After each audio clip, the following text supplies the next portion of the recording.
Hi everyone, tonight I'd like to talk about how home and community gardens support our health and well-being while contributing to a healthier economy. Food sourced locally are economical and better for the environment in many ways. Did you know that produce travels 1,500 miles from its source to our plate? Food grown locally has less negative environmental impact, there's less waste, and the economic benefits are immense. First of all, it costs less. There's very little packaging. There's no need for storage. There's no need for electricity or refrigeration. There's no marketing. It's cost effective because there is no middleman. The land and businesses become more valuable as more of the community are involved in the purchases and the growing. Food grown locally is also more nutritious. It's harvested and picked at its peak, so less nutrients are lost. There's no artificial anything. There's no preservatives, dyes, or gases needed to artificially ripen the produce. The other day while shopping, I found a big bag of beautiful oranges. As I picked it up, I saw the label, and it's coated with food-grade vegetable beeswax. It also had fungicides. It also was dyed, and that's why they were so bright orange. I didn't know they did that. I didn't know people did that. Anyway, we can buy our own oranges here in Hawaii, grown in Ka'u, grown on the island, and they don't have to travel all the way from Brazil or Florida, and they're half the price, and they are very delicious.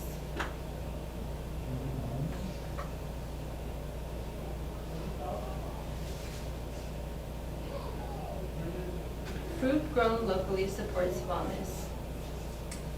We become more connected with our family, community, and peers as we actively engage in the food growing process. Not everyone loves to garden, but sharing our resources and bartering can become an important part of our society where no money need ever exchange hands. Gardening is very therapeutic. We can become one with the earth. The joy and satisfaction of supporting our community is immense, and there's also less guilt factor. Gardening cultivates appreciation, gratitude, patience, and mindfulness.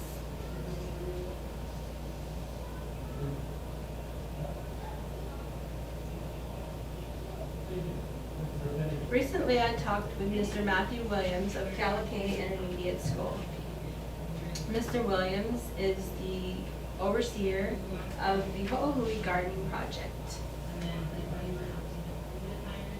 And this is a shot of some of the students and a little small plot, one of the gardens. They all work together, and Mr. Williams has noticed in the 3 years he's been doing this, how well the children communicate. They communicate better now. They're very proud of their garden. There's less vandalism in the school, and their behavior is better because they're all working towards one goal. And they incorporate all of the core values and standards of Hawaii schools into their gardening project. So the kids are learning a lot, and each one can choose what they like to do.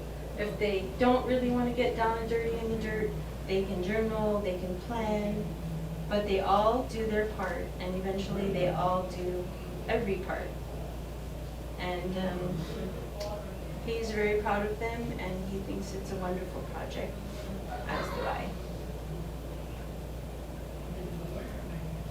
And this is another shot of a gardening project in a big city. A lot of people think that in cities they wouldn't be able to have gardens, but this garden is a project done to incorporate all of society. There's a school right next to it. There's stores that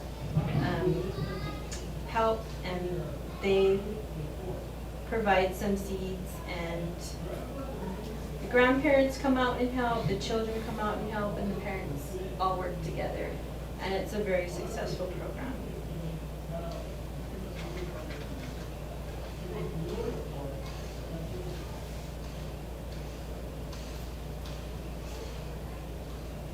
And then there's the economic political factor, and that is the food industry.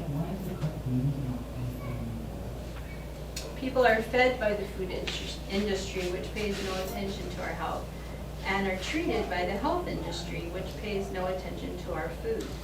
Billions of dollars in subsidies go to the huge agribusinesses that grow soy and corn, most of which goes to feed livestock.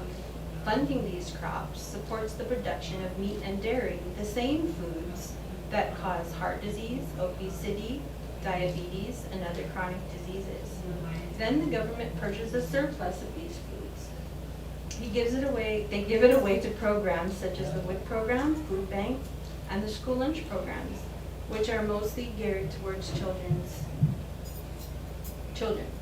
Then they spend billions more on research to cure these diseases that have become so rampant, especially the new epidemic of childhood obesity and diabetes.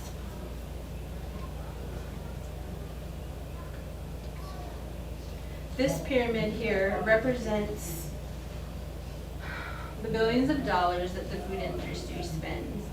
And the first one shows that 73% of that money annually goes to meat and dairy, and then 13% that goes to grains, which are mostly used to feed the livestock. And then at the very top, it represents less than the 0.5% that it subsidizes fruits and vegetables. So I ask you tonight to just imagine, what if this pyramid was reversed and all of that subsidy was spent on the cultivation and production of fruits and vegetables, the most healthy things that we can eat as human beings. And then on the other side, this pyramid represents what the federal nutrition recommendations are. And you can see there's quite a disparity. Less than 0.5% is what's spent on fruit and vegetables, but a good over a third is by the federal government itself for us to eat.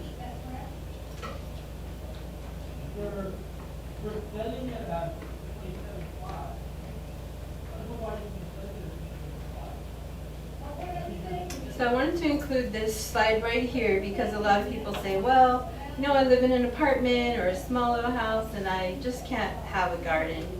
Well, this is an actual building in Brazil and everyone grows their own food. So I thought that was very interesting and beautiful. And this is a school that has their own garden. They eat all the food that's produced. They sell some to raise funds, and they give some away. But this is their huge garden that would be enough to feed their whole school for lunches. And also they have surplus that they take home. And then this is just a prototype of what cities could look like if everyone had their own community garden in the city. If they didn't want to have it out on their patio. So before your next shopping trip, I ask you that you stop and think about where your food actually comes from and consider getting back to your own roots by buying locally, preferably at a farmer's market. Maybe even pick up some seeds or plants or starts to help begin your own little food factory and begin to help heal our planet, community, economy, family, and our own selves. Thank you for listening.